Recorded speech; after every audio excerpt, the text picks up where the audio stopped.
अस्सलाम वालेकुम नाजरीन। आज 22 मार्च 2026 है और दिन है इतवार का। 2 से 3 मुख्तसर ख़बरें आज की इस वीडियो में आपके सुपुर्द करनी हैं। पहली बात तो यह है कि ईरान, अमेरिका और इसराइल की जंग जो है वो मज़ीद जो है कशीदा हो गई है। आपके इल्म में है कि ईरान ने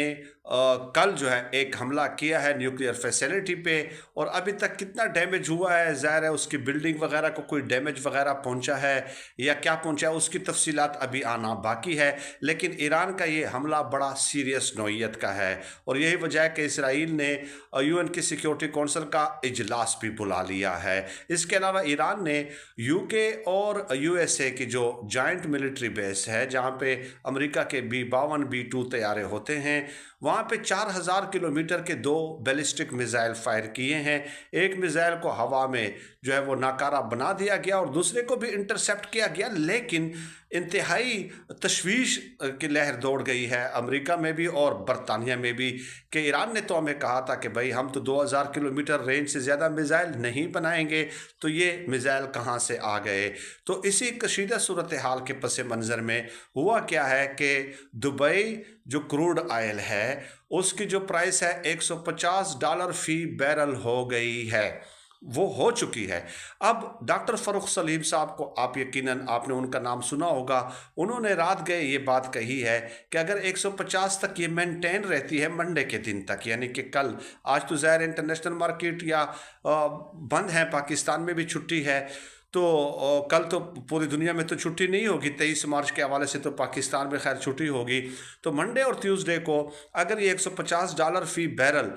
दुबई क्रूड ऑयल की कीमत मेंटेन रहती है, तो डॉक्टर फ़ारूक सलीम साहब कहते हैं कि ₹485 फी लीटर पेट्रोल की कीमत हो जाएगी, जो पाकिस्तान का फार्मूला है। उन्होंने बाकायदा कैलकुलेशन करके ये चीज़ बताई है। अब अगर ऐसा हो जाता है तो सूरत हाल इंतहाई तशवीशनाक हो जाएगी और हुकूमत जो ऑस्टेरिटी मेजर्स ले रही है उसमें मज़ीद सख्ती करना होगी, क्योंकि हुकूमत का जो वो है, हमें जो नज़र आता है रवैया, वो आप देख लें कि एक तरफ 11-12 अरब के जहाज़ खरीदे जा रहे हैं, चेयरमैन सेनेट के लिए 9 करोड़ की गाड़ी खरीदी जा रही है, इसके अलावा जजेस के लिए 10 नई गाड़ियाँ लाई जा रही हैं। हुकूमत के ऑस्टेरिटी मेजर्स तो ये हैं, और अदालतों में जुमा हफ्ता और सरकारी दफातर में जो है ज़्यादातर जुमा हफ्ता की छुट्टी कर दी गई है, लेकिन सीरियस इकदाम हुकूमत को फिर करने होंगे पेट्रोल की बचत के हवाले से, क्योंकि यही डॉक्टर फ़ारूक सलीम साहब हैं, वो ये भी कहते हैं कि जनाब 30 करोड़ रोज़ाना पेट्रोल का ख़र्च है सरकारी महकमों का, हुकूमत का ख़र्च 30 करोड़ रोज़ाना है, तो इसको हाफ तक लाना होगा, अदरवाइज़ सूरत हाल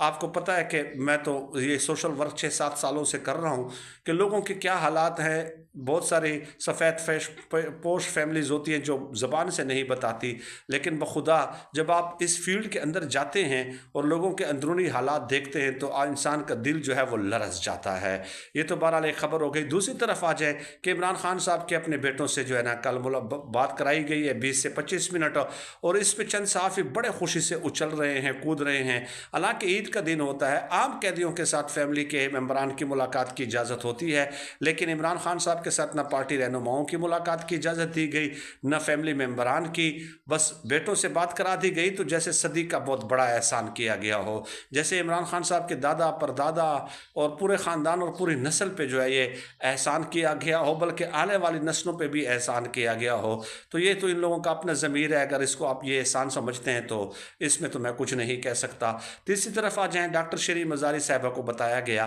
कि आपकी अपनी बेटी ईमान मज़ारी के साथ मुलाकात करा दी जाएगी। वो बूढ़ी खातून जो है, वो पढ़ी लिखी खातून, वो वहाँ पे जाती है, अडियाला के बाहर बैठती हैं और एंड टाइम पे बता दिया जाता है कि आपकी मुलाकात नहीं हो सकती। अब आप मुझे बताइए कि किस कदर खौफज़दा ये निज़ाम और कमज़ोर ये निज़ाम है कि ईमान मज़ारी के साथ अगर उनकी वालदा की मुलाकात हो जाती तो क्या हो जाता, आप मुझे बताइए।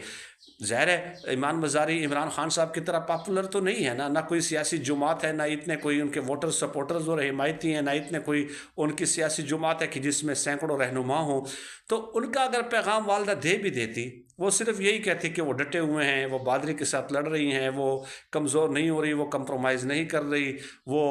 उन्होंने ज़मीर का सौदा नहीं किया, यही कहना था और क्या कहना था। और वो भी मुझे यकीन है कि वालदा उनकी ना कहती, क्योंकि वो काफ़ी सुलझी हुई समझदार हैं और वालदा की हैसियत हैसियत से वो ज़्यादातर बातें नहीं बताती मीडिया को, लेकिन ये मुलाकात भी नहीं करने दी गई। और चौथी तरफ आ जाए, बैरिस्टर गौहर साहब फरमाते हैं कि जनाब हमने तो तमाम ऑप्शंस एक्सरसाइज कर लिए हैं, इमरान खान साहब के हवाले से कोई रिलीफ हमें नहीं दिया जा रहा, अब हमारे पास कोई रास्ता नहीं है। तो जनाब रास्ता आपके पास बहुत है, आप अदालत के बाहर पहुंच जाते हैं, सिर्फ मुंह दिखाई की जिस तरह रस्म होती है ना कि मुंह दिखा के फिर वापस गाड़ी में ही बैठ कर चले जाते हैं। आपस में आप इत्तेहाद इत्तेफाक पैदा करें। आपको इमरान खान साहब ने इतना बड़ा ओहदा दिया है, ग्रुप बंदी ख़त्म करें, मिल बैठ के जो है ना फैसला कर लें कि एहतजाजी तहरीक पुरअमन सियासी एहतजाजी तहरीक चलानी है, कब चलानी है, किस नोयत की चलानी है, किस तर्ज पे चलानी है, कहाँ पे हुकूमत के लिए मुश्किलात पैदा करनी है। तो ये तो आपके हाथ में है, आप कर सकते हैं, लेकिन आप नहीं करना चाहते हैं, सिर्फ बयानबाजी से काम नहीं चलेगा। बहुत शुक्रिया।